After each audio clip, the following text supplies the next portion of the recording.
Құрметті қауым, жақында Түркістанда өткен құрылтайда ел президенті Қасым-Жомарт Кемелұлы адал адам тәрбиесі туралы орынды пікір айтты. Бұл адал адам тәрбиесін жетілдіру, елімізде орнату, бұл енді үлкен мәні бар шаруа.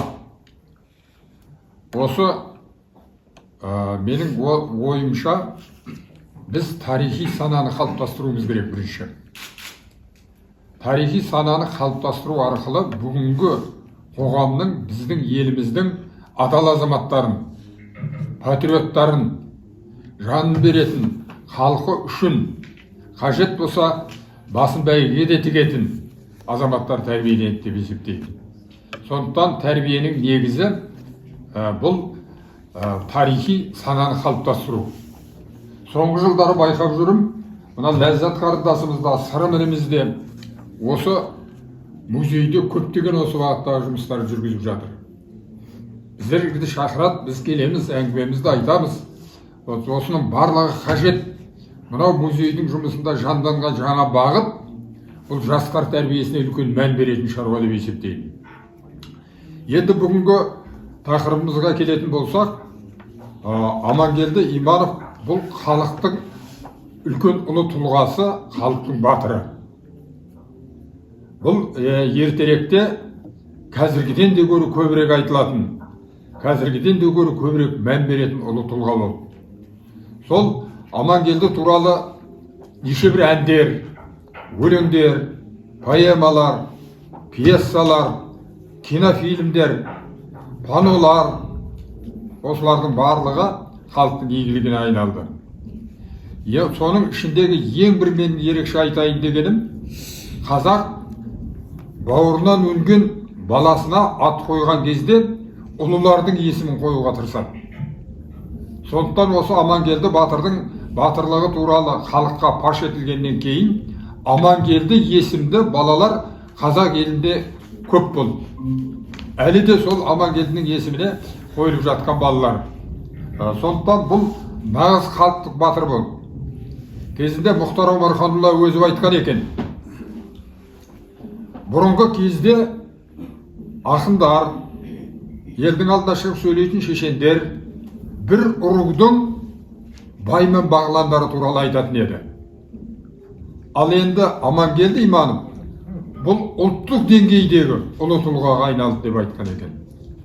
Сондықтан Амангелді батыр туралы айтқан кезде біз 1916 жылғы ұлт азаттық көтерілісі туралы осы отырған азаматтардың бәрі де біледі. Бұл бір үлкен мәні бар оқиға болды. Бұған енді 2 Николай патша ағзамның 25 июньдегі жарлығы майданның қара жұмыстарына қазақ жастарын алу туралы қаулысы, шешімі түрткі болды. Бұл өзі 3 төңкерістің қарсаңында, алдындағы төңкерістерде бар. Халықтың жағдайы шиеленісіп тұрған кезде шырпымен от тастағандай болып. Лау етіп көтерілген кәдімгі көтерілістің ең үлкен орталықтары Торғайда, Жетісу бойында, Ақмолада, Қазақстанның барлық жерінде дерлік осындай үлкен көтерілістер басталды. Мысалы, осы Торғай облысының өзінде 20-дай отряд қимылдаған екен әртүрлі жерлерде. Енді мен өзім бір-екі ауыз әңгімені осы Амангелді бабамыздың шыққан ортасы туралы айта кеткенде орынды ма деп отырмын. Себебі мына қазақтың соңғы ханы Кенесары хан Ақмолаға шабуыл жасаған кезде қазақтың біраз азаматтары, батырлары шейіт болды. Солардың ішінде Иман деген батыр, бұл Амангелдінің атасы да шейіт болды. Мына осы жанымыздағы бейіттің ішінде сол кездегі сарбаздар мен сардарлардың жатқан жері бар. Мінеки осы арада ол кісіде сол үлкен батыр Кенесарының жанынан табылған серігі жанын шүбірекке түйіп, сол бір ұлы шайқасқа қатысқан екен. Одан кейін де осында батырлық дәстүр осы отбасының, осы династияның төңірегінен табылған Мерген деген азаматтың аты да тарихта айтылады. Сөйтіп енді Амангелдіге дейін ұласты. Бұл шын мәнінде халықтың батыры болды, ер болды. 1916 жылғы оқиғалардың барлығы қолына қару алды.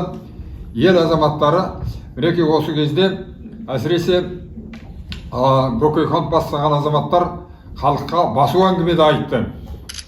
Біздің қазақ жастары майданға барсын, көрсін, соғыс өнерін көрсін, босына қырылмасын деген әңгіменің айтылу себебі сол кезде балаларымызды бермейміз, майданға жібермейміз, балалар өлгенше біз өлейік деген елдің үлкен ақсақалдары, шалдары, азаматтарының айтқан сөзі сол кезде елге кеңінен тарады.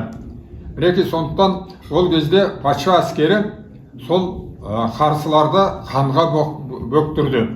Мінекей осындай қиын жағдай болды. Ал Торғай өңірінен халық Әбдіғаппарды хан сайлап, одан кейін Амангелді, одан кейін кейкі батырлар осы үлкен ұлы оқиғалардың бәрінің ортасына қатысты. Мен осы арада кейкі батыр туралы бір-екі ауыз сөз айтып кеткейін деп отырмын. Кейкі батыр мыңға жуық мергендердің басын біріктірген тұлға екен. Жан адысып, жан беріскен халқы үшін майданда кәдімгі үлкен батыр болған. Бірақ енді аңдаған жауы алмай қоймайды. Сол ақыр соңында 20-шы жылдарға қарсы 19-шы жылдарда бұл кейкінің соңынан түсушілер көбейіп, кейкі батырды ұстап, оны халықты үрейлендіру үшін басын кесіп, арқалықта тағы басқа жерлерде көрсетіп, Орынбор арқылы Ресей империясының орталығына жіберген бұл басты. Сол бас сол жерде бір ғасырға жуық жатты.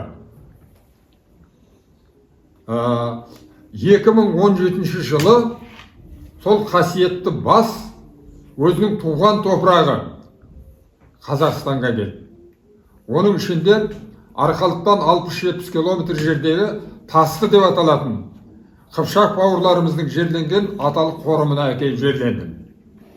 Бұл үлкен бір халықтық салтанат деп айтуға да болады. Халықтың көп жиналған жері болды. Құран оқылды, бабаларын еске алды, конференция өтті, үлкен жиын болды. Халық 16 қырлы мавзолей, биіктігі 13-14 метрге дейін жететін алып құрылыс салған екен. Сол 7 кісінің бірі болып, мен де ұлы бабаның басына топырақ салғанымды өзіме бір азаматтық парызым деп санадым. Сол топтың ішінде болдым. Енді құрметті ағайындар, қазір алуан түрлі мына Амангелді бабамыздың туралы әңгімелер айтылатын болар. Мен енді осы менен қысқаша кіріспе сөзімді айта келіп, және бір айтайын деп отырғаным, мына қазір барлық жерде дерлік үлкен жиындар өтіп жатыр.